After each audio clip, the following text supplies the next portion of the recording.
দিয়ে দিলেন। নবী আমার দুটো কাতার তৈরি করলেন, একটা কাতারের সামনে দাঁড়িয়ে আছে হযরত ফারুক আযম, আর একটা কাতারের সামনে দুজানে সুলতান নবীর নবী হযরত মুহাম্মদ আরবি সাল্লাল্লাহু আলাইহি ওয়াসাল্লাম দাঁড়িয়ে আছে। এইভাবে দুটো কাতার বেরোতে লেগেছে, ওই কাতারে আওয়াজ হতে লেগেছে লা ইলাহা ইল্লাল্লাহ মুহাম্মাদুর রাসূলুল্লাহ, আশহাদু আল্লা ইলাহা ইল্লাল্লাহ ওয়া আশহাদু আন্না মুহাম্মাদান আবদুহু ওয়া রাসূলুহু। এই স্লোগান দিতে দিতে আল্লাহর কাবায় হাজির হয়ে যায়। এদিকে মক্কার মুশরিক জালিম সরদারেরা নেতারা তারা উলঙ্গ তরোয়াল নিয়ে বেরিয়ে পড়েছে। কার এত বড় সাহস প্রকাশ্য কাবার সামনে তাওহীদের প্রচার করে, রিসালাতের প্রচার করে? কার এত সাহস প্রকাশ্য কাবার সামনে তাওহীদের প্রচার করে, রিসালাতের প্রচার করে? এই যুবকেরা, মক্কার জালিম বেঈমান নেতারা সরদারেরা যখন তরোয়াল নিয়ে বেরিয়েছে, এগিয়ে এসে যখন ওমর ফারুককে দেখেছে, যেমন চোখের মুখে নুন দিলে ছিটকে যায়, ওই রকম সবাই দমকে গেছে, ওই রকম সবাই পিছিয়ে গেছে। ওমর ফারুক কাঁদে বলছে, আসো, কার ক্ষমতা আছে? এতদিন আমার নবীকে অনেক জ্বালিয়েছো তোমরা, এবারে কে আছে? আসো। মুহাম্মদ আরবির সামনে উমার দাঁড়িয়ে আছে। আরো জোরে বলুন সুবহান। ভাবেরা নওজওয়ানেরা বুঝে চেয়েছিল ইসলামকে মিটিয়ে দিবার জন্য আমার রাসূলুল্লাহকে শহীদ করে দিবার প্ল্যান করেছিল। কাকে অফারটা দিয়েছিল? হযরত ফারুক আযমকে। তখন হযরতও ছিল না, ফারুক আযমও ছিল না, শুধু নাম ছিল খাত্তাবের বেটা ওমর। হযরত ওমর দাঁড়িয়ে গেলে, তরোয়াল বার করে ফেললে, এ আবু জেহেল রে, আমি যাচ্ছি, কাল সূর্য উঠবে, মুহাম্মদ আর উঠবে না। 39 জন ইমানের কলেমা পড়েছিল তখন শুধুমাত্র। হযরত ওমর বলতে লেগেছে, 40 জন আর হতে দেব না, 39 জনই থাকবে। ওমর ফারুক রওনা দিয়ে দিয়েছে। অনেক বড় কথা, ফেরেশতাদের মধ্যে আলোচনা হতে লেগেছে, ওমরকে আল্লাহ এত ক্ষমতা দিয়েছিল, জাহিলিয়াতের যুগে যখন ছিলে এমন দাবদাবা ছিল, পুরো মক্কায় কেউ তার বিরুদ্ধে কথা বলার ক্ষমতা ছিল না। ওই সময় ফেরেশতাদের মধ্যে আলোচনা হতে লেগেছে। আমার আল্লাহ পাক বলতে লাগলে, হে আমার ফেরেশতারা, উমরকে যেতে দাও। উমর বলে 39 থেকে 40 হতে দেব না। আমি আল্লাহ উমরকে 40 নম্বর মুসলমান বানিয়ে দেব। আরো জোরে বলুন সুবহান। সব ক্ষমতার মালিক কে? কখন যে হৃদয়ে কার রাজত্ব চলে আসবে কে বোঝে বলো না? দিল দিতে লাগে না, দিল অটোমেটিক চলে যায়, ঠিক না? একে পুরো কন্ট্রোল কারো চলে না, আল্লাহ চলে। উমার তরোয়াল নিয়ে বেরিয়েছে, আমার রাসূলের শহীদ করে দেবে। আমার নবীর দরবারে গিয়ে আঘাত দিয়েছে। ভেতর থেকে এক সাহাবী জিজ্ঞেস করছে, কে? খাত্তাবের বেটা উমর। সাহাবা হুজুরদের মধ্যে হালচাল শুরু হয়ে গেছে যে কি হবে, আজ আমাদের আর রেহাই নেই। ওই মজলিসে আর একজন বসেছিলেন, নবী পাক সাল্লাল্লাহু আলাইহি ওয়াসাল্লামের চাচা হযরতে হামজা রাদিয়াল্লাহু তাআলা, তখন ইসলাম কবুল করে নিয়েছে। তিনি উঠে দাঁড়িয়ে এসে বললেন, হুজুর, আজ যদি উমর পাকামো করে, আমি হামজাও কিন্তু কোন কমতি নয়, ছাড়বো না। জোরে বলুন সুবহানাল্লাহ। আমার নবীর চাচাও ছিলেন বিশাল পালোয়ান, কথা বুঝে আসছে, বিশাল হেলথ, বিশাল চেহারা।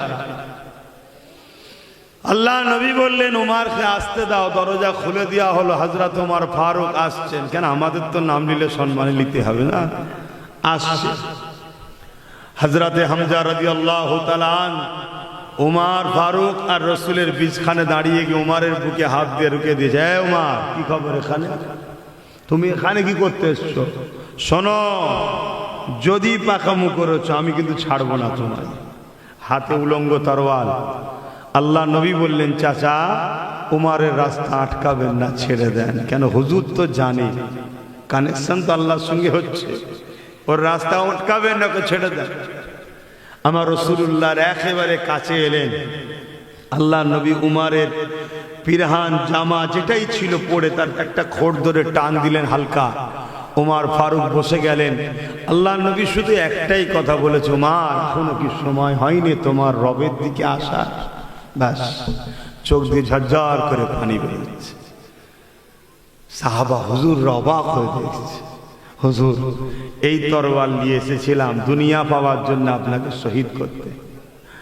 হযরত উমর ফারুকের চোখ দিয়ে পানি বেরিয়ে যায়। ইয়া রাসূলুল্লাহ, হাবিবাল্লাহ, আমি উমারকে ক্ষমা করে দিই। আমি উমার এসেছিলাম সামান্য দুনিয়ার অর্থের জন্য আপনাকে শহীদ করে দিতে। ইয়া রাসূলুল্লাহ, হাবিবাল্লাহ, আজ আমি বুঝতে পেরেছি আপনি হলেন হক, আপনি ন্যায়ের পক্ষে রয়েছে, আল্লাহ আপনাকে পাঠিয়েছে। ইয়া রাসূলুল্লাহ, হাবিবাল্লাহ, আমি উমারকে আপনার গোলাম হিসাবে, খাদিম হিসাবে কবুল করে না। এই যুবকেরা, আল্লাহ নবী দিয়ে হাত বাড়িয়ে দিল। আল্লাহ নবী হাতটা ধরে নিয়ে ইমানে কলেমা পড়িয়ে দিলেন। হযরত ওমর ফারুক দাঁড়িয়ে গেলেন। ইয়া রাসূলুল্লাহ, হাবিবাল্লাহ, হুজুর আপনি আমাকে ইজাজত দেন, আমি কাবা শরীফের সামনে গিয়ে প্রকাশ্য কলেমার প্রচার করব, প্রকাশ্য তাওহীদ রিসালাতের আওয়াজ তুলব। কেননা ইতিপূর্বে কলেমার প্রচার প্রকাশ্য করতে পারেনি। আল্লাহ নবী বললেন, ওমর এখনো সময় হয়নি, অপেক্ষা করো। আবার উমর ফারুক দ্বিতীয়বার বললে, ইয়া রাসূলুল্লাহ, হাবিবাল্লাহ, বিআদবি মাফ করবেন, আমি উমরকে ইজাজত দেন, আমি দেখতে চাই মক্কা জমিনে কি আছে, আমি কলেমা প্রচার করব, আমাকে রুখতে পারে। এইভাবে ওমর ফারুক দ্বিতীয়বার ইজাজত চাইলে আল্লাহ নবী একটাই কথা বললেন, ওমর এখনো সময় হয়নি। তৃতীয়বারে ওমর বললেন, ইয়া রাসূলুল্লাহ, হাবিবাল্লাহ, বিয়াদবি নেবেন না, আমি যখন অন্ধকারে ছিলাম, জিহালাতের দিকে ছিলাম, জালিমদের দিকে ছিলাম, আমি ওমর মাথা হ্যাট করে চলতাম না, সিনা ফুলিয়ে চলতাম, কাউকে ভয় করতাম না। এখন যখন আল্লাহ ও নবীর পক্ষে এসে গেছি, আল্লাহ ও নবী যখন আমার সাথে আছে, ওমর দুনিয়ার আর কাউকে ভয় করে না। আরো জোরে বলুন সুবহান। আজ যেমন আমেরিকা পৃথিবীর দাদা, সেদিন রোম ছিল পৃথিবীর দাদা। ওমর ফারুকের নাম শুনে রোমের সম্রাটরা কাঁপতো ভয়, শুধু বলতো উমারকে কি যেতে হবে রোমে, না জুলুম বন্ধ হবে, থরথর করে কাঁপতো। এ পাওয়ারটা কিসের? উমারের কি মাসুলের জন্য নাকি? বলেন বলেন। এই নওজওয়ানেরা, হযরত ওমর ফারুক নিজে বলেছেন, এ দুনিয়ার মানুষেরা, আমার সাহাবা ভাইরা, আজ অর্ধেক পৃথিবীর শাহিনশার নাম হলো উমর, কিন্তু উমর আজ অর্ধেক পৃথিবী চালাচ্ছে। উমরের রাজত্ব আমলে বাঘ ছাগল এক হাটে পানি খেচ্ছে, কেউ কারোর ওপরে জুলুম করে না, কেউ বেইনসাফি করে না। উমরের রাজত্বে কোনো দুর্নীতি হয় না, উমরের রাজত্বে কোনো নেশা ছিল না, উমরের রাজত্বে কোনো রেপ ছিল না, উমরের রাজত্ব কোনো ইফটিজিং ছিল না, উমরের রাজত্ব কোনো মিথ্যা ছিল না, উমরের রাজত্বে কোনো এমন মায়ের বেটার ক্ষমতা ছিল না বেইনসাফি করবে, মালে কম দেবে, গোপনে দুধের সঙ্গে পানি পর্যন্ত মিলাবে, এই ক্ষমতা উমরের রাজত্বে কারো ছিল না। সেই উমর ফারুক বলতে লেগেছে, এ দুনিয়ার মানুষেরা, এটা উমরের কোনো কৃতিত্ব নয়। কেন? উমর হলাম খাত্তাবের বেটা। আমার বাপ যখন আমাকে দুটো বকরি দিত মাঠে চড়াবার জন্যে, উমর দুটো বকরিকে ঠিকভাবে চড়াতে পারতো না, কখন এটাকে ধরতে যাই তো ওটা পালায়, ওটাকে ধরতে যাই তো এটা পালায়। এই জন্যে রোজ বাপের কাছে বকা খেতাম, রোজ বাপের কাছে মার খেতাম। কিন্তু আজকে পৃথিবীর অর্ধেক পৃথিবী উমার চালায়, বাকি অর্ধেক পৃথিবী উমারের নামে শুনে কাঁপে। এটা উমারের বাপের বা উমারের কোনো কৃতিত্ব নয়, এই কৃতিত্ব হলো আমেনার লালের গোলামি করা। আরো জোরে বলুন সুবহান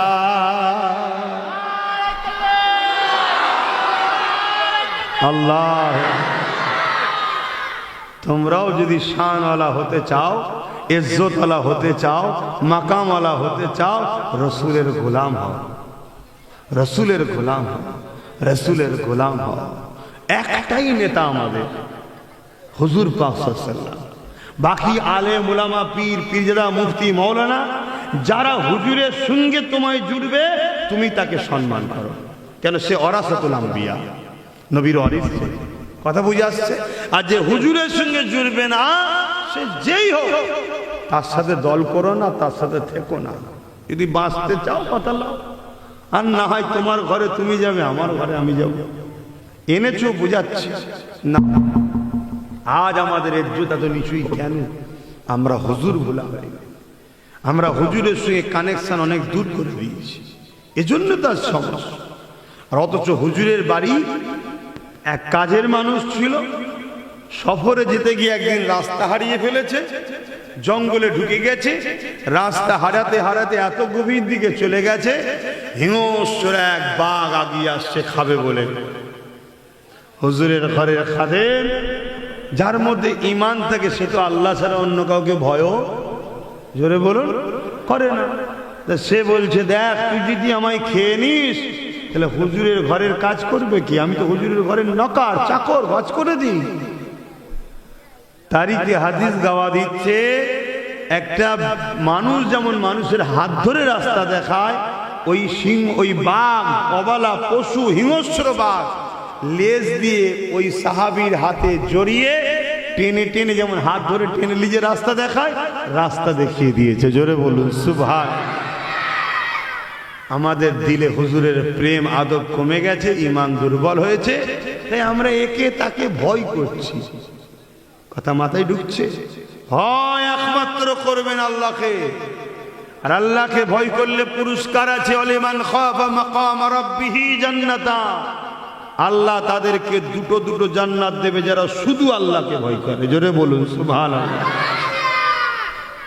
আর আমরা আল্লাহর ভয় ছেড়ে দিয়ে দুনিয়ার চোর, বদমাই, খুনি, চরিত্রহীন, মাতাল, গেজাখোর, এদেরকে ভয় করছি, যাদের কোনো হাইসিয়াত নেই, যাদের কোনো সম্মানের যোগ্য নেই, যাদেরকে কোরআনের ভাষায় উলাইকা বালহুম আদাল, চতুষ্পদ জন্তুর থেকেও নিকৃষ্ট এরা, এদেরকে আমরা ভয় করি। আমাদের ঈমানের দুর্বলের কারণে আজকে এই জিনিসটা হয়েছে। আসুন, ঈমান হুজুরের মহব্বত ও আদবের নাম। জোরে বলুন সুবহানাল্লাহ। যা কাগিয়ে যায়, আমি যে কথা বলছিলাম, হযরত ওমর ফারুক হুজুরের সঙ্গে কানেকশন হওয়ার সাথে সাথে কি পাওয়ার পেল। হুজুর আমার ইজাজত দেন, আমি যাব, এটা কানেকশনের ফয়েজ, এক্ষুনি যাব, দেখবো কে কি করে। হযরত ওমর ফারুক রাদিয়াল্লাহু তাআলা আনকে আল্লাহ নবী ইজাজত দিয়ে দিলেন। নবী আমার দুটো কাতার তৈরি করলেন, একটা কাতারের সামনে দাঁড়িয়ে আছে হযরত ফারুক আযম, আর একটা কাতারের সামনে দুজানে সুলতান নবীর নবী হযরত মুহাম্মদ আরবি সাল্লাল্লাহু আলাইহি ওয়াসাল্লাম দাঁড়িয়ে আছে। এইভাবে দুটো কাতার বেরোতে লেগেছে, ওই কাতারে আওয়াজ হতে লেগেছে, লা ইলাহা ইল্লাল্লাহু মুহাম্মাদুর রাসূলুল্লাহ, আশহাদু আল্লা ইলাহা ইল্লাল্লাহু ওয়া আশহাদু আন্না মুহাম্মাদান আবদুহু ওয়া রাসূলুহু। এই স্লোগান দিতে দিতে আল্লাহর কাবায় গিয়ে হাজির হয়ে যায়। এদিকে মক্কার মুশরিক জালিম সরদারেরা, নেতারা, তারা উলঙ্গ তরোয়াল নিয়ে বেরিয়ে পড়েছে। কার এত বড় সাহস প্রকাশ্য কাবার সামনে তাওহীদের প্রচার করে, রিসালাতের প্রচার করে। কার এত সাহস প্রকাশ্য কাবার সামনে তাওহীদের প্রচার করে, রিসালাতের প্রচার করে? এ যুবকেরা, মক্কার জালিম বেঈমান নেতারা, সরদারেরা যখন তরোয়াল নিয়ে বেরিয়েছে, এগিয়ে এসে যখন ওমর ফারুককে দেখেছে, যেমন চোখের মুখে নুন দিলে ছিটকে যায়, ওই রকম সবাই দমকে গেছে, ওই রকম সবাই পিছিয়ে গেছে। ওমর ফারুক কাঁদ দিয়ে বলছে, আসো, কার ক্ষমতা আছে? এতদিন আমার নবীকে অনেক জ্বালিয়েছো তোমরা, এবারে কে আছে? আসো। মুহাম্মদ আরবির সামনে উমার দাঁড়িয়ে আছে। আরো জোরে বলুন সুবহান।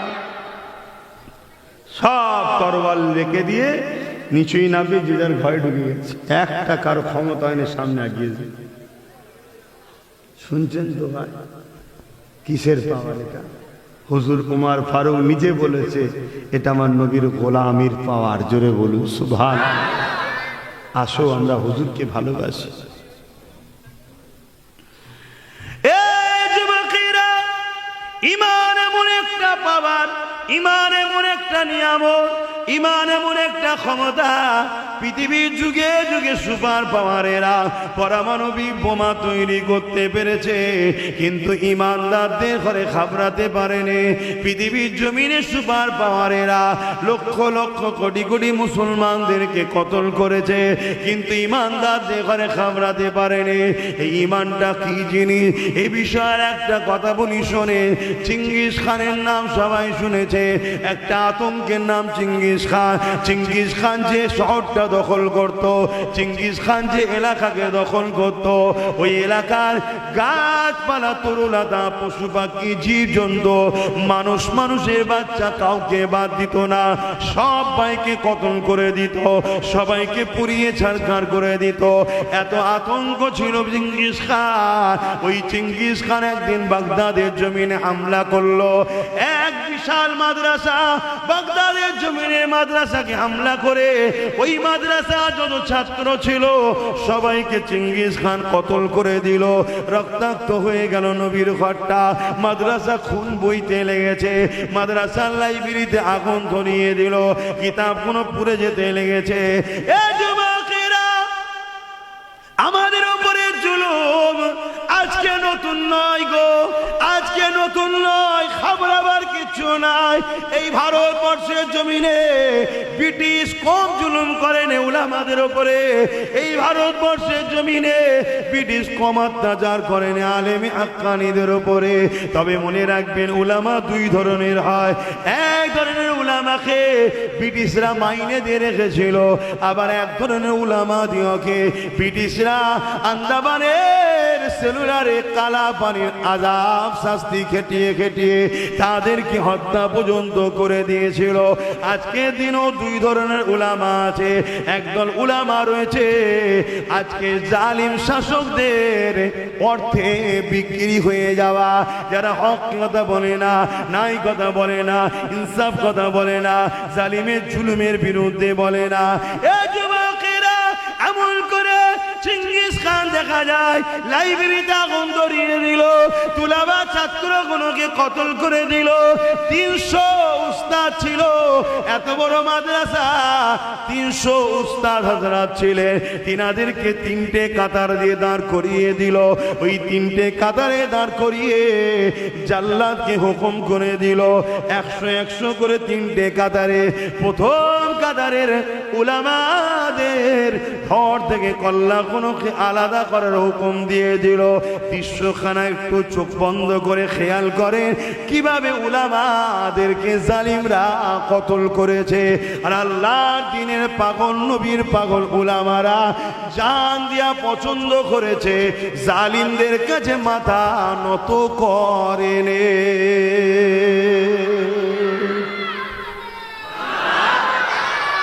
আল্লাহ,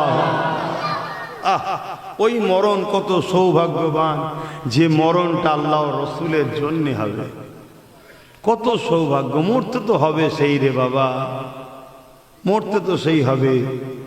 আল্লাহ রসুলের পক্ষে দাঁড়িয়ে হক কথা বলার জন্য মরণ, এই মরণ খুব নসিবওয়ালাদেরই হয়, সবার কিসমতে হয় না বাপ, সবার কিসমতে হয় না। তো একটার পর একটা উলামাকে কতল করছে। প্রথম কাতারে একটা বয়স্ক বুজুর্গ আলেম ছিল, শুনছেন তো আপনারা? এই পিছনের ভাইগুলো শুনছেন তো? শুনুন। আজ আমার সমাজ নেশাতে ডুবে আছে, এজন্যই তো আজ আমাদেরকে লুটছে। আজ সমাজ লোভ লালসায় ডুবে গেছে, এগুলো প্ল্যান করে করা হয়েছে। কেন এ জাতি যদি জেগে থাকে, আচ্ছা আচ্ছা জাহান্নামের কুকুরদের ঘুম হারাম করে দেবে। এ জাতিকে ঘুম পড়াও, তার জন্য মদ দাও, টাকা দাও, নারী দাও, যা দেবে দাও, ঘুমোতে দিতে পারে না। আমাদের জুলুম, অত্যাচার, রাহাজানি, স্বৈরাচারী সব এ জাতি জেগে গেলে ঠান্ডা করে দেবে। শুনছেন তো? যে কথা বলছিলাম, এমন বিপাকের প্রেমিকেরা জুলুম যুগে যুগে আমাদের উপরে হয়েছে। ওই উলামাদের মধ্যে থেকে প্রথম কাতারে একজন বুজুর্গ উলামা ছিলেন, তিনি প্রথম কাতার থেকে দ্বিতীয় কাতারে চলে গেল। চিঙ্গিস খান দেখার পরও কিছু বলল না। আবার চিঙ্গিস খান হুকুম করে দিল, দ্বিতীয় কাতারের উলামাদেরকে কতল করে দাও। প্রথম কাতারে 99 জন কতল হয়ে গেল। একজন মুরব্বী ছিলেন, দ্বিতীয় কাতারে চলে এলো। দ্বিতীয় কাতারে 101 জন হয়ে গেল। দ্বিতীয় কাতারে যখন কতল শুরু হয়েছে, ওই উলামা মুরব্বী যিনি ছিলেন তিনি তৃতীয় কাতারে চলে গেল। দ্বিতীয় কাতারে 100 জন শহীদ হয়ে গেল। 199 জন কতল হয়ে গেছে, আর 101 জন বাকি রয়েছে 3 নম্বর কাতারে। চিঙ্গিস খান গিয়ে এসে বলতে লেগেছে, এ মুরব্বী তুমি এবারে কোন জায়গায় যাবে? প্রথম কাতার থেকে দ্বিতীয় কাতার, দ্বিতীয় কাতার থেকে তৃতীয় কাতার, এবারে তুমি কোথায় যাবে? আর তো কোনো কাতার না। ঈমান কাকে বলে দেখেন, আল্লাহ পাকের আলেম বান্দাটা আসমানের দিকে শাহাদাত আঙ্গুলটা তুলে বলেছিল, আল্লাহ আমাদের আছে। আরো জোরে বলুন সুবহান। এখানে পা ধরে ফেলেন যে আপনি বাঁচান আমাকে। এখানে কি বলছে? আল্লাহ আছে। যখনই বলেছে চিঙ্গিস খান রেগে গেছে, রেগে গিয়ে জাল্লাদকে বলছে, আগে এই মুরব্বী উলামাটাকে কতল কর। ব্যাস, চিঙ্গিস খানের মুখ দিয়ে যেই বেরিয়েছে, যে সত্যি আল্লাহ আছে দিল থেকে বলে, আল্লাহ থেকে বাঁচাবে না বাঁচাবে না। মুখে বলা আর দিলে বলা আলাদা বাপ, কথা বুঝে আসছে? সঙ্গে সঙ্গে ঘোড়ার মধ্যে একটা হালচাল শুরু হলো। যে ঘোড়ায় চিঙ্গিস খান বসেছিল, ও পৃথিবীর আতঙ্কের নাম, পুরো পৃথিবী যার ভয়ে কাঁপতো থরথর করে। ঘোড়া তাকে নিয়ে এমন লাফালাফি শুরু করলো, কোনোভাবে আর সে ঘোড়াকে কন্ট্রোল করতে পারছে না। এবার ঘোড়া ছুটতে শুরু করেছে। জাল্লাদ কতল করা ছেড়ে দিয়ে, সৈন্যরা কতল করা ছেড়ে দিয়ে চিঙ্গিস খানকে বাঁচাবে বলে ছুটছে, তার ঘোড়াকে দাঁড় করাবে বলে। কিন্তু এই ঘোড়া ছুটছে, কখনো ডান দিকে কখনো বাঁদিকে লাফাচ্ছে, এইভাবে ছুটছে। একটা টাইমে চিঙ্গিস খানের একটা পা রাখে যেখানে, সেখান থেকে ফসকে গেল, আর আরেকটা পা ওই যেখানে পা রাখে সেখানে জড়িয়ে গেল। এই অবস্থায় চিঙ্গিস খান জমিনে পড়ল। তার মাথা কখনো পাথরে লাগে, জমিনে লাগে, বিভিন্ন জায়গায় লাগে, গাছে লাগে তার দেহ। এভাবে ছিন্ন বিচ্ছিন্ন হতে হতে হতে পৃথিবীর আতঙ্ককে আল্লাহ মিটিয়ে জাহান্নামে পাঠিয়ে পৃথিবীকে ঠান্ডা করে দিলেন। জোরে বলুন সুবহানাল্লাহ। আরো জোরে বলুন আল্লাহু আকবার। সেই আল্লাহ আজও আছে না নাই? ভয় খাচ্ছেন কেন? আল্লাহ ছাড়া কাউকে ভয় করবেন না। নাইকে নাই বলুন, অন্যায়কে অন্যায় বলুন, সত্যকে সত্য বলুন, মিথ্যাকে মিথ্যা বলুন, জালিমকে জালিম বলুন, মজলুমকে মজলুম বলুন। মনে রাখবেন, জালিমের সাথে আল্লাহ নেই, মজলুমের সাথে আল্লাহ আছে। জোরে বলুন সুবহানাল্লাহ। মনে রাখবেন, আমার ব্যাখ্যা ভুল বুঝবেন না। এক রাস্তা ধারে এক অমুসলিমের সঙ্গে এক মুসলিমের ঝগড়া হচ্ছে। অমুসলিম কোনো দোষ করে না, মুসলিম তার উপর জুলুম করে। এই সময়ে তো ওই মুসলিমের পক্ষে আল্লাহ নেই, অমুসলিমের পক্ষেই আল্লাহ আছে। ও ইসলাম কবুল করে নে, কি হয়েছে না হয়েছে ওর কৈফিয়ত আল্লাহ নেবে, কিন্তু সৃষ্টি তো দুজনই আল্লাহ। অতএব তার সৃষ্টির উপরে জুলুম করার ইজাজত আল্লাহ দেয়নি, এর নাম ইসলাম। ইসলামের বিরুদ্ধে জালিমরা ছিল, আছে, থাকবে। ইসলামকে যুগে যুগে মিটাবার চেষ্টা করেছে, করছে, করবে। এ না জওয়ানেরা, মিটেছে যুগে যুগে তারা যারা ইসলামের বিরুদ্ধে লেগেছে। ইসলাম ছিল, আছে, থাকবে। ইসলামকে মিটাবার চেষ্টা ফিরাউন করেছিল, ফিরাউনকে আল্লাহ মিটিয়ে দিয়েছে। আজও মুসা নবী জিন্দা রয়েছে। ইসলামের বিরুদ্ধে ছিল পৃথিবীর রাজা নমরুদ, আল্লাহ তাকে মিটিয়ে দিয়েছে। ইব্রাহিম নবী আজও জিন্দা আছে। ইসলামকে মিটাতে যুগে যুগে চেষ্টা যারাই করেছে আল্লাহ পাক তাদেরকে মিটিয়ে দিয়েছে। কিন্তু ইসলামের পক্ষে যারা ছিল এবং ইসলাম আজও জিন্দা রয়েছে। কিন্তু আল্লাহর কাছে আমরা কি মুখ দেখাবো, এটাই হলো প্রশ্ন। কেন আল্লাহ আমাদেরকে ভালোবেসে কুনতুম খায়রা উম্মাতিন উখরিজাত লিন-নাস তা'মুরুনা বিল মা'রুফ ওয়া তানহাউনা আনিল মুনকার। আল্লাহ আমাদেরকে শ্রেষ্ঠ উম্মত করেছে ভালোবেসে। দুটো কাজ দিয়েছে, অন্যায়কে মিটাও, ন্যায়কে প্রতিষ্ঠিত করো। আমরা কি মুখ দেখাবো আল্লাহর কাছে?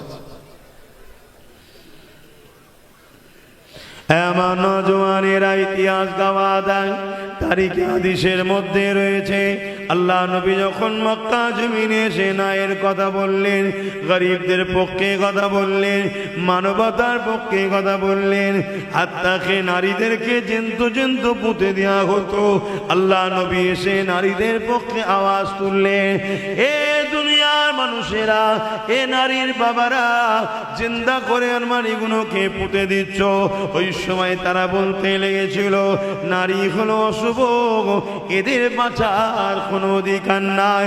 আল্লাহ নবী বললেন এটা তোমাদের কুধারণা। নারী হলো মায়ের জাত, পুরুষ আর নারী এই দুটোরই জমিনে প্রয়োজন আছে। মহান স্রষ্টা এই দুজনের বিনিময়ে এই জমিনে মানুষ জাতির বিকাশ ঘটাচ্ছে। এই পুরুষ সন্তানেরও দরকার আছে, কন্যা সন্তানেরও দরকার আছে। কোনো মায়ের হাতে ক্ষমতা নাই পুরুষ সন্তান না কন্যা সন্তান। যিনি পুত্র সন্তান দেয় তিনি কন্যা সন্তান দেয়। এ দুনিয়ার মানুষেরা, আল্লাহ নবী জানিয়ে দিলে কারো ঘরে যদি প্রথম কন্যা সন্তান হয়, এর মানে ওই বাবাকে মহান স্রষ্টা আল্লাহ জান্নাতে সংবাদ দেয়।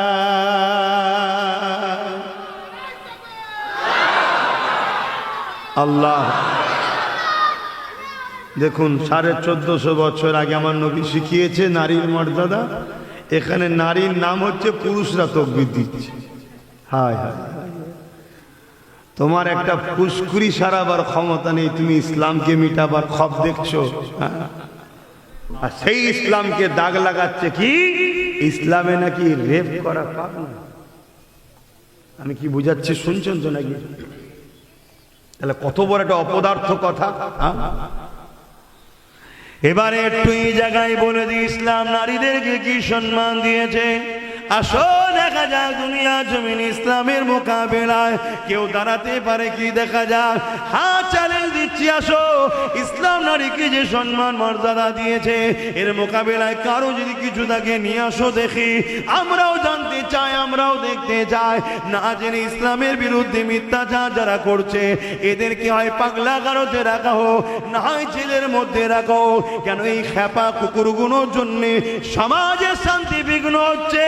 এ যুবকেরা, তরুণেরা, আল্লাহ নবী জানিয়ে দিলেন কারো ঘরে যদি একটা, দুটো, তিনটে, পরপর তিনটে কন্যা সন্তান হয়, ওই তিন কন্যার আব্বা বাবা যদি মনটা খারাপ না করে, আল্লাহ দিয়া নিয়ামত মনে করে, ওই তিন কন্যাকে লালন পালন করে, তাকে বড় করে শিক্ষা দিয়ে লালন পালন করে বড় করে তার যদি বিবাহটা দিয়ে দিতে পারে, আল্লাহ নবী দুটো আঙুলকে পাশাপাশি দেখিয়েছে। যেভাবে দুটো আঙুল পাশাপাশি রয়েছে, ওই তিন কন্যার বাবা আব্বা আর আল্লাহ নবী জানিয়ে দিলেন আমি রাসূলুল্লাহ পাশাপাশি জান্নাতে থাকিব। আল্লাহ পাকের শ্রেষ্ঠ জায়গা হলো জান্নাত। ওই জান্নাত কি আল্লাহ নারীর পায়ের তলায় করেছে। আল জান্নাতু তাহতা আকদামুল উম্মাহাত, প্রতিটা ছেলেদের জান্নাত হলো তার মায়ের পায়ের তলায়। মা হলো নারীর জাত। এক সাহাবী এসে রাসূলকে জিজ্ঞাসা করে, ইয়া রাসূলুল্লাহ, হাবিবাল্লাহ, আমার উপরে সবথেকে বেশি কার হক? আল্লাহ নবী বললেন তোমার মায়ের, তারপরে কার তোমার মায়ের, তারপরে কার তোমার মায়ের, তারপরে কার তোমার বাপের। মা হলো নারীর জাত। নারীকে আল্লাহ 3 ভাগ রাসূল মর্যাদা দিয়েছে। প্রথম হলো মা, তারপরে হলো মা, তারপরে হলো মা, তারপরে হলো বাপ। বাপ হলো পুরুষের জাত। নারীর মাকাম আল্লাহ এত দিয়েছে, নারীর মাকাম ইসলাম এত দিয়েছে। আর একটু আগে চলে এ যুবকের আল্লাহ নবী জানিয়ে দিয়েছে একটা একটা নারী একটা একটা জান্নাত।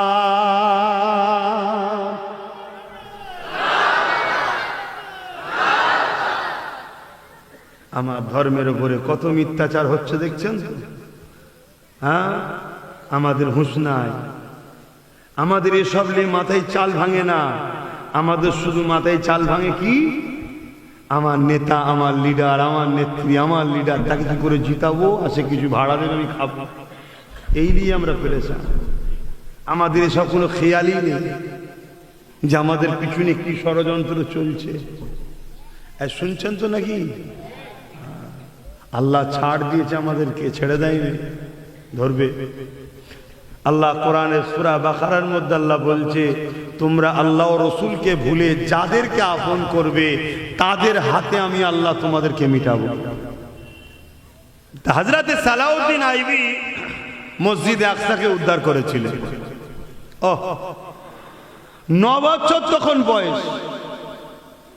বাজারে গেছে চাচার সাথে মসজিদের মেহরাব কিনতে। একটা খুব সুন্দর কারুকার্যওয়ালা মেহরাব দেখতে পেয়েছে, যেটাকে দেখে সালাউদ্দিন আইবি চাচাকে বলছে, চাচা এই মেহরাবটা কেনেন, আমাদের মসজিদে লাগাবো। দোকানদার বলছে মেহরাব বিক্রি নয়, এটা গিফটের জন্য। সালাউদ্দিন আইবির বয়স তখন 9 বছর। আমাদের 9 বছরের বাচ্চারা কি করে বলে? আমাদের 9 বছর ফ্রি ফায়ার খেলা, 3 নয় 27 ফ্রি ফায়ার খেলছে। খেলো খেলো। সালাউদ্দিন আইবি হুজুর 9 বছর বয়সে যখনই বললো যে এটা ফ্রি গিফটের, বললো আমাকে দেন, আমি মসজিদে লাগাবো। দোকানদার বলছে এটা মসজিদে আকসায় যে লাগাবে, বাইতুল মুকাদ্দাস, তার জন্য এটা রাখা হয়েছে গিফটে। তখন সালাউদ্দিন আইবি 9 বছরের বাচ্চা কি বলছে, কোন কিতাবে 7 বছর বয়স, আমি বড়টাই ধরছি 9 বছর। কি বলছে, যত্ন করে রাখেন, ইনশাআল্লাহ আমি সালাউদ্দিন গিয়ে লাগাবো। জোরে বলুন সুবহানাল্লাহ। বাবেরা, নওজওয়ানেরা, সব জায়গায় কম্প্রোমাইজ করা যায়। ইসলামের বেলায় কম্প্রোমাইজ নয়, কোরআনের বেলায় কম্প্রোমাইজ নয়, আল্লাহ ও রসুলের বেলায় কম্প্রোমাইজ নয়। এ যুবকেরা, তরুণেরা, বাপেরা, দুনিয়াদারি করতে গিয়ে, কারবার করতে গিয়ে, ব্যবসা করতে গিয়ে, রাজনীতি করতে গিয়ে কারবারে লস হয়েছে, বা পার্টনার ছেড়ে দিয়েছে, বা তোমার নেতা চাকরি বাকরি দেয়নি, সব জায়গাতে কম্প্রোমাইজ করা যায়। চলো আবার সুযোগ দেওয়া যায়, চলো আবার দেখা যায়, ঠিক আছে অন্য কাউকে দিয়েছে, পরের বারে আমাকে দেবে, এইসব নিয়ে দুনিয়ার ক্ষেত্রে সব জায়গায় কম্প্রোমাইজ করা যায়। কিন্তু আল্লাহ রসুল ইসলামের ব্যাপারে, কোরআনের ব্যাপারে কোনো কম্প্রোমাইজ করা যায় না। কারণ এখানে কম্প্রোমাইজ করলে তুমি গাওয়া দিয়ে দিলে, আল্লাহ রসুলের থেকে তাদেরকে বেশি প্রাধান্য দিলে। অথচ হাদিস পাকের মধ্যে রয়েছে, লা ইউমিনু আহাদুকুম হাত্তা আকুনা হাব্বা ইলাইহি মিন ওয়ালিদিহি ওয়া ওয়ালাদিহি ওয়ান নাসি আজমাইন। অপর হাদিস শরীফ, লা ইউমিনু আহাদুকুম হাত্তা ইয়াকুনা আল্লাহু ওয়া রাসূলুহু আহাব্বা ইলাইহি মিম্মা সিওয়াহুমা। এ যুবকেরা, তরুণেরা, সব কিছু থেকে, জমি জায়গা, ঘর বাড়ি, টাকা পয়সা, ছেলে বলে, এমনকি নিজে জানের থেকে আল্লাহ রসুলকে যে বেশি ভালোবাসে, সেই তো ইমানদার। তার জন্য দুনিয়াও কামিয়াবি, আখিরাতও কামিয়াবি।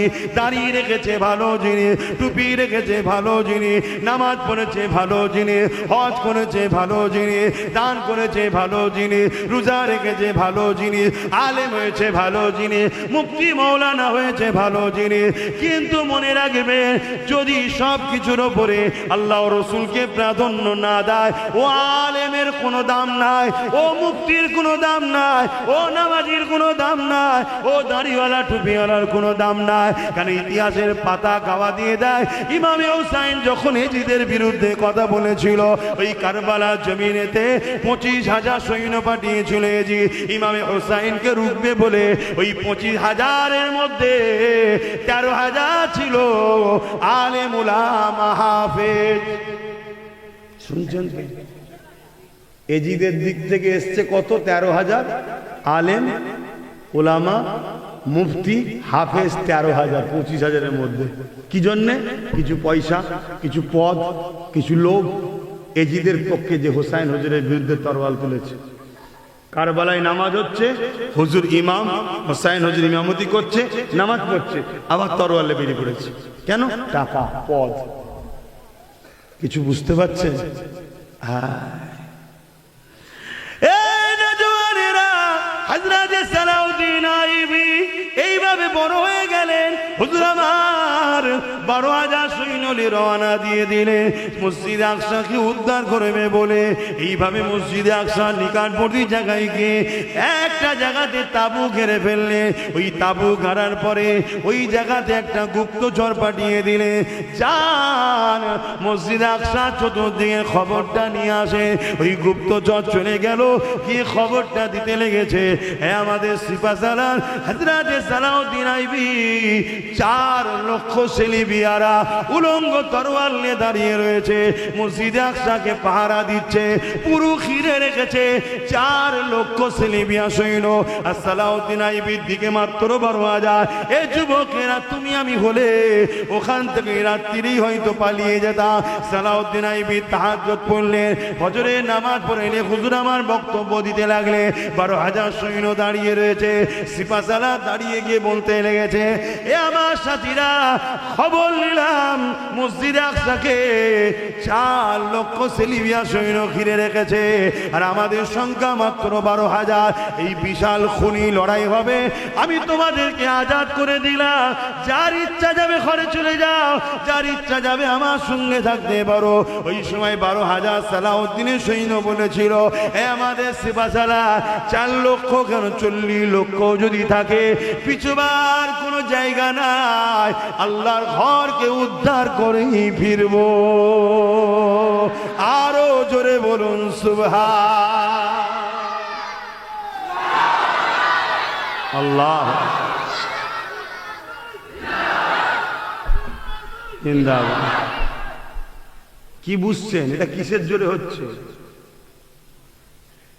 ঈমান। ঈমান কি?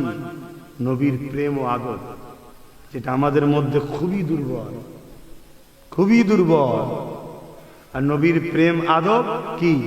মান আহাব্বা সুন্নতি ফাকাদ আহাব্বানি।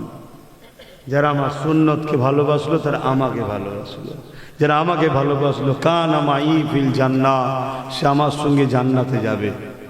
মুসলিম ঘরের যুবক 100টার মধ্যে 95টা নামাজ পড়েনি। বলো আমি ভুল বললাম?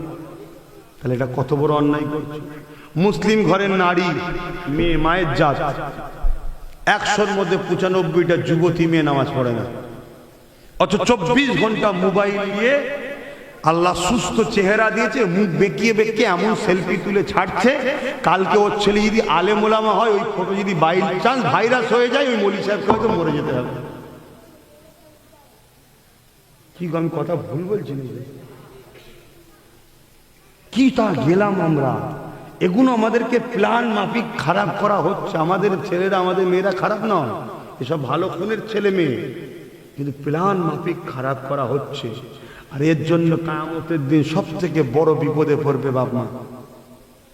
কিয়ামতের দিন আল্লাহ ধরবে বাপকে, তোমার ছেলে কি করেছে বলো। বাপ বলবে, আল্লাহ আমার তো হিসাব দিলাম, ওটা ছেলের থেকে নেন না। তুমি গার্জেন, বলো আমি তো দিয়েছিলাম আমার নিয়ামতটাকে আমার রাস্তায় রাখা, তুই আমার জিনিসকে অন্য রাস্তায় দিলি কি করে? জবাব দাও। শুনছেন তো? তুমি তোমার নয়, আমি আমার নয়, আমরা সবাই আল্লাহ। আমরা সবাই কার? আল্লাহ। এ দুটো চোখ আল্লাহর, এ দুটো কান আল্লাহর। ভুল মাঝে মানে আল্লাহ দিয়েছে। এ দুটো হাত আল্লাহ দিয়েছে, দুটো পা আল্লাহ দিয়ে। আমার কোন? এ কথা বলছে এটাও তো আল্লাহ। তাহলে আমার কি? এই যে অনেকে বলে না আমার জীবন, আমার লাইফ, আমারটা কি? তোর যে জানটা আছে, রূহ, মায়ের পেটে 120 দিনের মাথায় যে আল্লাহ দিয়েছে, হুকুম ফুঁকে দিয়েছে, ওটাও তো আল্লাহ। আমার কোনটা? পকেটে যে টাকা আছে ওটাও তো আল্লাহ দিয়েছে। তাহলে আমার বলে কিছু নাই। নিজের গর্দানকে আল্লাহর ফয়সালার উপর ঝুঁকিয়ে দেওয়া, এটাই হলো ইসলাম, এটাই হলো মুসলমান। তাহলে আজকে আমার বাপ কিয়ামতের দিন ধরা পড়বে। অনেক ছেলে বলবে আল্লাহ আমাকে জাহান্নামে দিচ্ছেন, আমি পাপ করেছি, তো এই পাপের জন্য আমার বাপ তো ভাগীদার। আমি যখন পাপ করছিলাম আমার বাপ যদি আমায় রুখতো তাহলে তাই পাপ করতাম না। তা আমার বাপ কেন বাদ যাবে? আমার সঙ্গে আমার বাপকেও দেওয়া হোক। আল্লাহ বলবে সাদ্দাক্তা, সত্য বলছে ফেরেশতার বাপ কোসে জাহান্নামে। শুনছেন? আমার অনেক আব্বা আছে বলে ছেলে শোনে নে কথা। কে বলেছে শোনেন? আপনি বাপ, আপনার কথা ছেলে শোনে নে? আপনার কথা ছেলে শোনে নে? কি হতে পারে? তাহলে আপনি সম্পর্ক রেখেছেন কেন? ওকে ধরতে পার করতেন, জাতের যে পুত্র চল যান। একটাই ছেলে, তো কি হয়েছে? কত লোকে তো ছেলেই নেই, জমি জায়গা যা আছে সব মসজিদে অক্ষ দেন, কবরে শান্তি পাবে। ও খব্বিস বাইরে গিয়ে বুঝুক ঠেলাটা কি জিনিস, দুনিয়াটা কি জিনিস। কথা বুঝছেন না? বোঝেন না? আমার আজ একটু টেরা টাইপেরই হয়। অসুবিধা হচ্ছে? হ্যাঁ যুবক, কাল তুই বাপ হবি। আজ যদি কড়াকড়িটা থাকে না, তোর ছেলেটাও দেখবি সিধে হয়ে গেছে। পরিবেশ খারাপ, তোর ছেলেও বেঁকা হবে, আর এক কাঠি বাড়া হবে, তোর থেকে আর এক কাঠি বাড়া হবে। দুনিয়া দুনিয়া দুনিয়া করলে হবে না। দুনিয়াদারিটা আল্লাহ ও রসুলের হুকুম অনুযায়ী করতে হবে। আমার নবী কি দুনিয়াদারি করেনে? ওই স্টাইলে করতে হবে। সংসার করেনে? ওই স্টাইলে করতে হবে। সন্তানের বিয়ে দেয়নি? ওই স্টাইলে দিতে হবে। কথা বুঝে আসছে? নবী হলেন আমাদের জন্য মডেল। জোরে বলুন সুবহানাল্লাহ। আল্লাহ কোরআনে জানালেন লাকাদ কানা লাকুম ফি রাসূলিল্লাহি উসওয়াতুন হাসানাহ। হে দুনিয়ার মানুষেরা, আমি আমার হাবিবকে তোমাদের জন্য মডেল করে পাঠালাম। তোমরা নামাজ পড়বে নবী দেখো, রোজা রাখবে নবী দেখো, হজ করবে নবী দেখো, দান খায়রাত করবে নবী দেখো, দুনিয়াদারি করবে নবী দেখো, কারবার করবে নবী দেখো, সমাজনীতি করবে নবী দেখো, রাজনীতি করবে নবী দেখো, রাষ্ট্রনীতি করবে নবী দেখো। কথায় নবী ছাড়া অন্য কাউকে মডেল বানানো এটা হলো হারাম। শুনছেন তো নাকি? মডেল তো একটাই, মুহাম্মদ সাল্লাল্লাহু আলাইহি ওয়াসাল্লাম। বাকি কোনো মডেল নয়, সব হারাম। যদি বলেন মৌলী সাহেব যদি নবীর কথা শোনে, মৌলী সাহেব হুজুর জিন্দাবাদ, আর নবীর কথা না শুনলে কাঁধ থেকে ছুঁড়ে ফেললাম। আব্বাস সিদ্দিকী যদি নবীর সঙ্গে জুড়তে চায়, আব্বাস সিদ্দিকী জিন্দাবাদ, নাই টান মেরে ফেলে দাও। কিয়ামতের দিন কোনো কাউকে পাওয়া যাবে না, একমাত্র আমিনার লাল থাকবে তোমার আমার বাঁচাবার জন্য। সেই নবী ছেড়ে দিয়ে হই হই করছো আজকে। সাবধান হও, এখনো সময় আছে, এখনো সময় আছে, নিঃশ্বাস চলছে। তওবা করো, ক্ষমা চাও আল্লাহর কাছে, নাই কঠিন বিপদ আসছে, কঠিন মুসিবত আসছে।